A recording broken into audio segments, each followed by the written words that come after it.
Hello, I'm going to talk about cell theory today. So this is our first day of our new unit, and if you missed class today, you should definitely come by during Falcon Focus for a quick lesson on how to use the microscopes that we have in the classroom. We had a warm-up today, and I asked people to just write their answers on scratch paper. Then we went over them. So if you need to write out the equation for photosynthesis, remember that's going to be 6 carbon dioxides plus 6 waters in the presence of sunlight and in the chlorophyll. It's going to yield or produce 1 single molecule of glucose and 6 molecules of oxygen. Okay, that's our photosynthesis equation. Number 2, how do nutrients enter our waterways? Nutrients can get into our waterways because of surface runoff from homes and farms. Nutrients are generally going to include things like nitrogen and phosphorus. Third, what is the consequence of these nutrients entering our waterways? When we have too much nitrogen in the waterways, we end up with algal or algae blooms, and that can lead to eutrophication in certain areas. All right, so I asked everybody to take a look at these 3 images and try to figure out what they were. This first one is a mushroom. This one is a feather, and this one is jeans.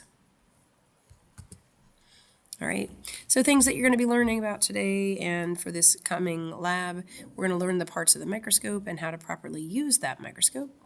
Why are we doing that? It's because we want to know how to correctly use a microscope so that we can make accurate observations about cells. So during this class, we're going to learn about the microscope. Next class, you're going to have a quiz on parts of the microscope. Okay, and just thinking back, if you scored less than 80% on your balancing act assessment, that means you're eligible for a retake. So if that happened and you would like to do a retake, you need to make sure you've completed any of the assignments from balancing act or experimental design diagram stuff. Make sure that's all done and turned in. Double check that you have submitted your Google Slides and that you have taken care of Pear Decks and things. Then you should go through those study guide materials. There were probably 6 or 7 links in the study guide materials that help you practice. You will come for a review during Falcon Focus on Monday, and then you can retake on Wednesday during Falcon Focus.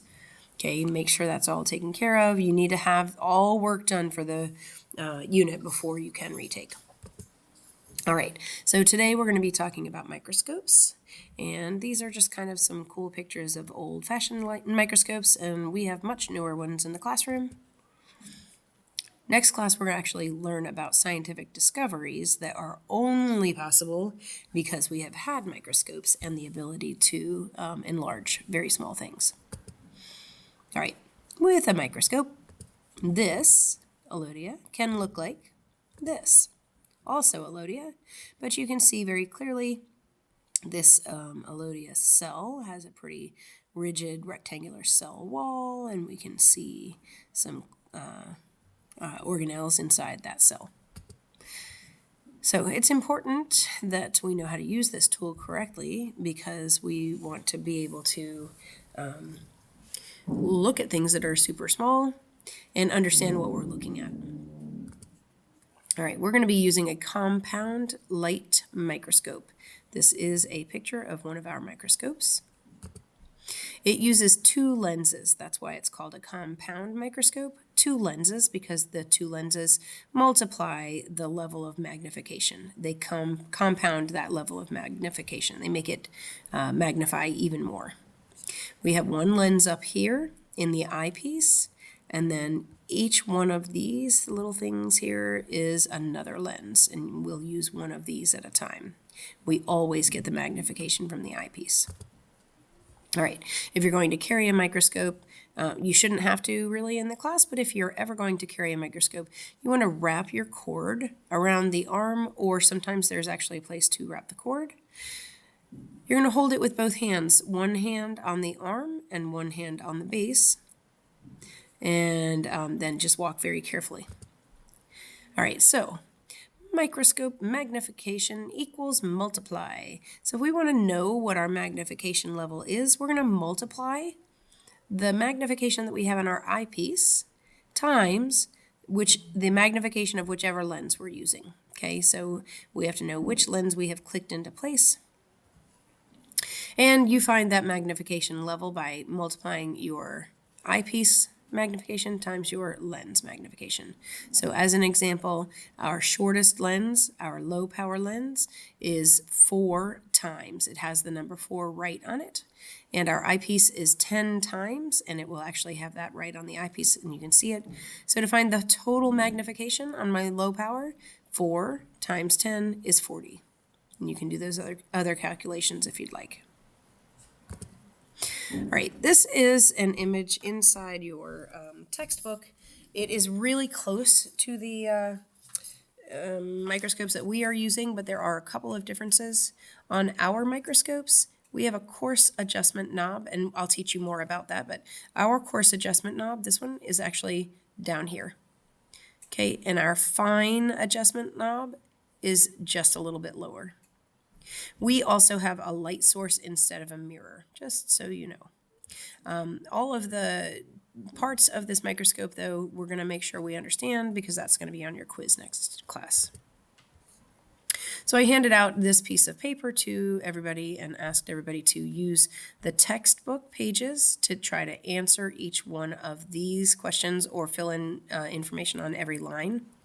Mostly we just did the compound microscope side right now, and then later on you'll be doing this back side of the page. So remember, you can access your textbook in Schoology, and so you can find those reference pages. If you can't, you can certainly come by class and borrow a textbook and work in here during Falcon Focus.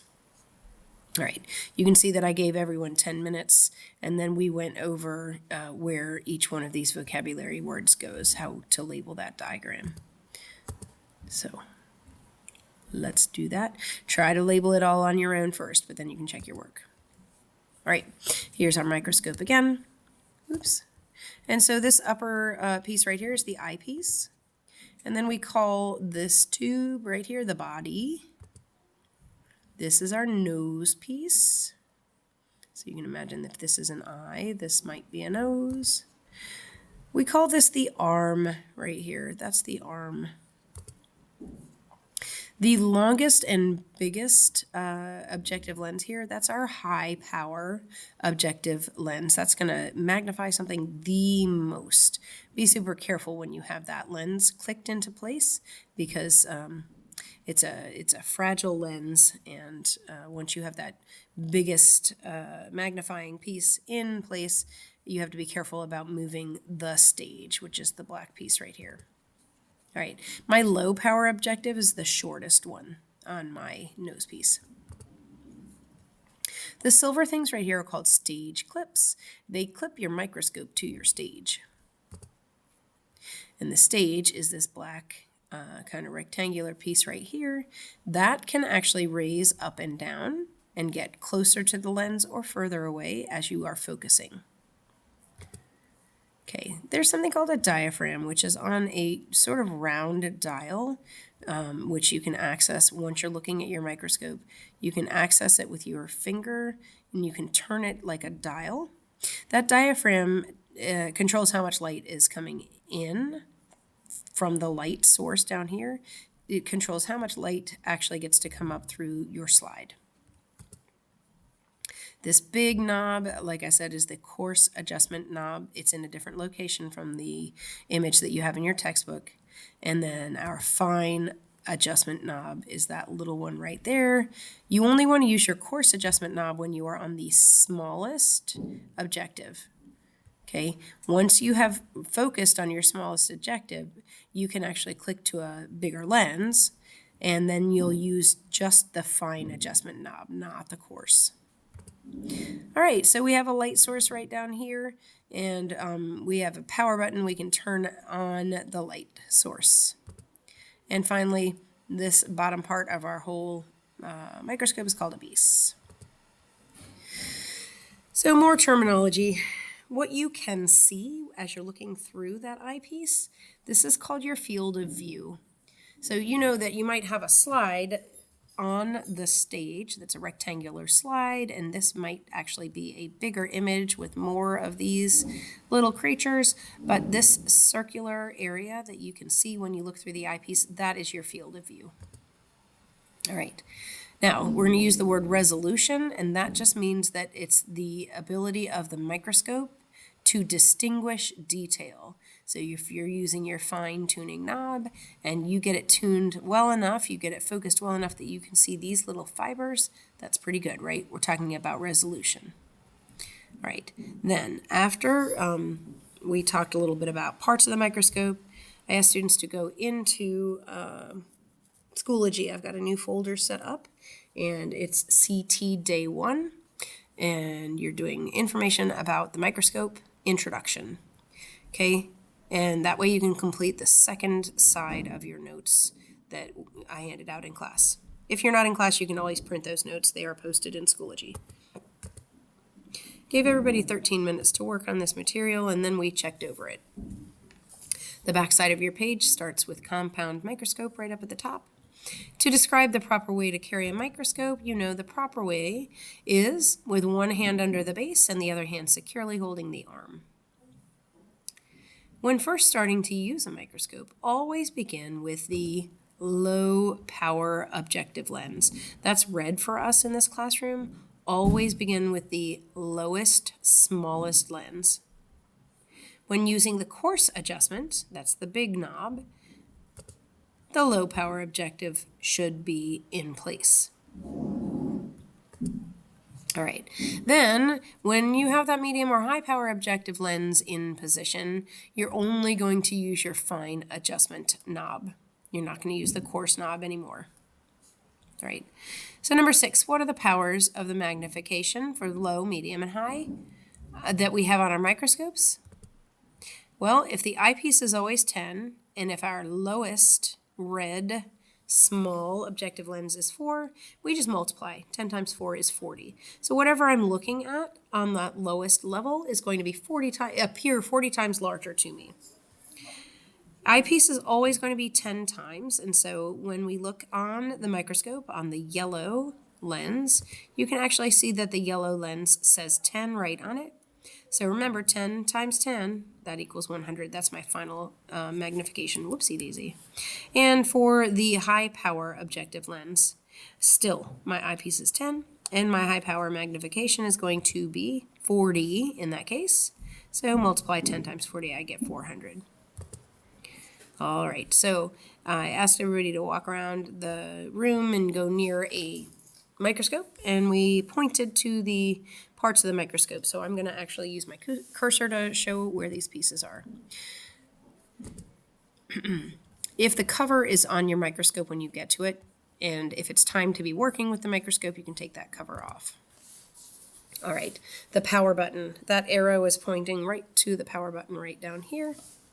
When you click that, sometimes it takes just part of a second for the light to turn on, so just be a little bit patient. Click that button, you'll turn on the microscope. All right, I asked everyone to point to the eyepiece. Here it is, right there. And point to the low power objective. That's your shortest one, and it's got a red on it.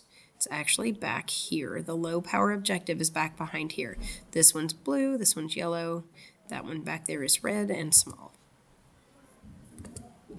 So we always like to have that red low power lens first.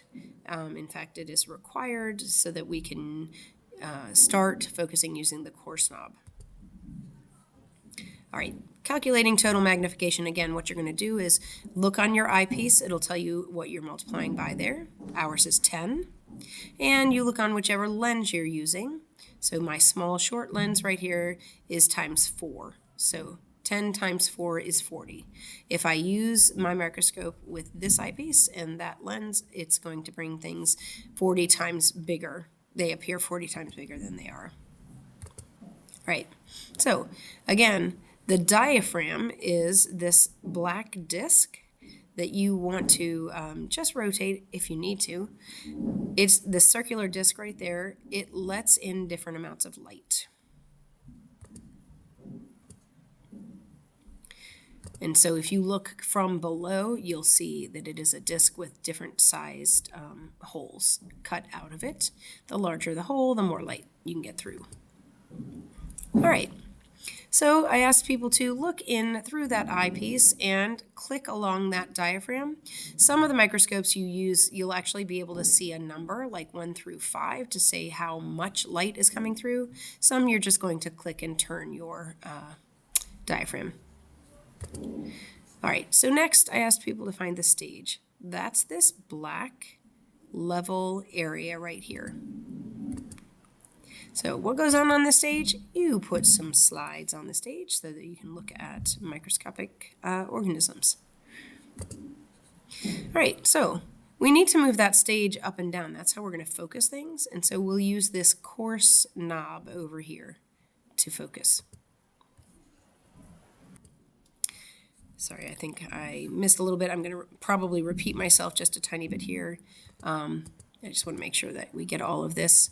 This black area here is our stage. Those silver long pieces are called the stage clips. And those pieces just rotate from side to side. You don't lift them up. So remember, don't do anything forcefully with your microscope. All right, so how do we move our stage up and down? We're going to use that coarse knob to move it up and down, and we're moving it up and down so that it's closer or further away from the lens, because that's how we're going to focus.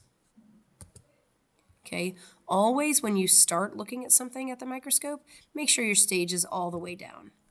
And then while you're practicing today, you can slowly move your stage up and down and just get a feel for how that coarse adjustment works. Okay, after you're done, please return the stage all the way to its lowest position. Now, we're going to find our fine adjustment knob. That's the littler one right there. And you can use that fine adjustment knob once you are in a higher power. So if I have focused in on my cells or on my slide using the very lowest power, and I'm pretty focused using my coarse knob, I can click to a different lens and I can use the fine tune only to refocus and make sure that I can see my item clearly. All right, so everybody can turn that nose piece so that the medium power objective is facing the slide.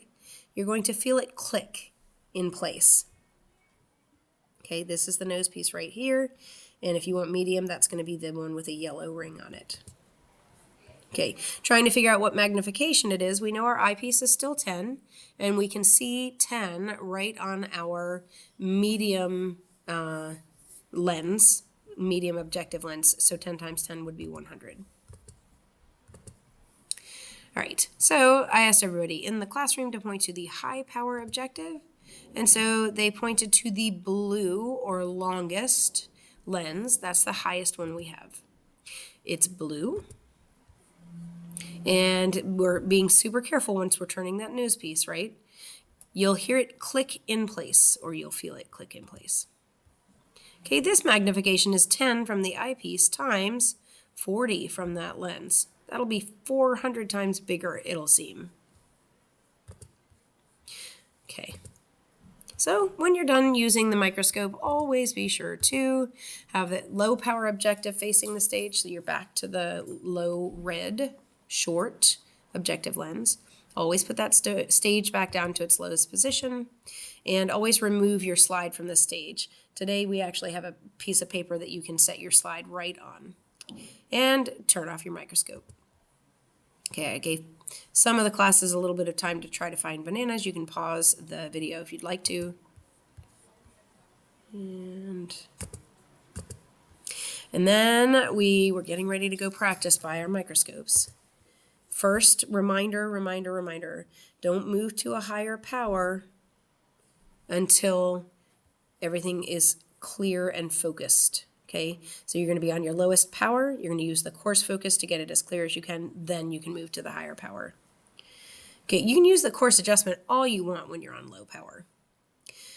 take a look at your slide and you'll see sometimes there's an obvious image on the slide or an obvious specimen on the slide.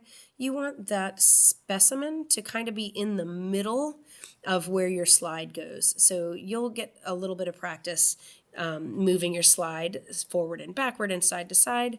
But realize when you're looking in, if it looks like the image is at the top and you want to move it down, you're actually going to do the opposite thing with your slide. So if you want to move the slide down, you're actually going to gently push the slide away from you, which is kind of almost more up. You'll get some practice in class, but your image is going to be upside down and backwards. Okay, common mistakes if you can't see what you want. Maybe the objective lens is not clicked solidly into place, so try clicking it off and back in again. The diaphragm might not be open enough, so you might not have enough light. Or the diaphragm might not be clicked into place, it might just be blocking all the light. There might be an object on your slide that is, the object on your slide, the specimen, might not actually be over the opening on your stage. And then you might be moving that slide in the opposite direction and getting even further from being able to see it. All right, today we're going to look at thread and a privet leaf, two different slides. And so I have these images right by all of the microscopes so that you can, after you look at your slide, look up and make sure this is approximately what you are seeing. You're going to see a black line with an arrowhead when you look through the eyepiece. If you actually twist your eyepiece around, you'll see that that arrow can move. That just helps you if you want to leave that arrow pointing at something so that your lab partner can see exactly what you're talking about. You can rotate that eyepiece. All right, so this is what our thread will look like, and this is what our privet leaf will look like. Okay, once you're looking at the threads, when you're in your course selection, course tuning, you want to choose one color to focus on, either the yellow or the red or the blue. Remember, this is 3D. Okay, once you click to a higher power, you can use fine tuning, and you'll find that you can actually focus on the blue, and then you can change it and focus more on the red, and change it and focus more on the yellow.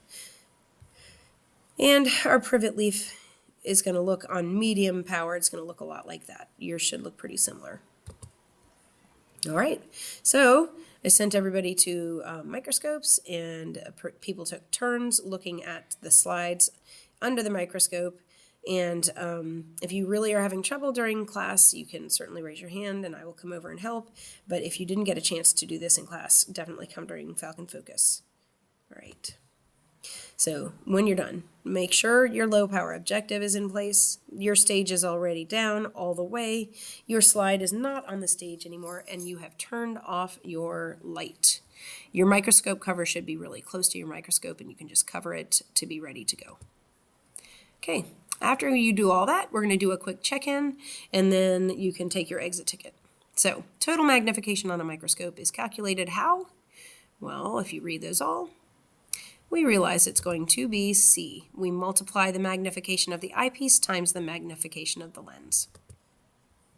When looking at an object through a microscope, it's going to appear upside down and backwards. And by the microscopes today, I actually had a little piece of paper that had the word microscope on it so that you could slide that around and see that it's upside down and backwards. All right, and finally, here's just another image of our microscope.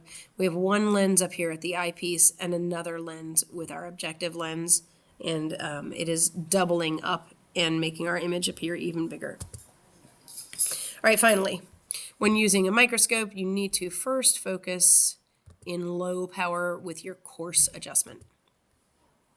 Okay, coarse adjustment's the big one.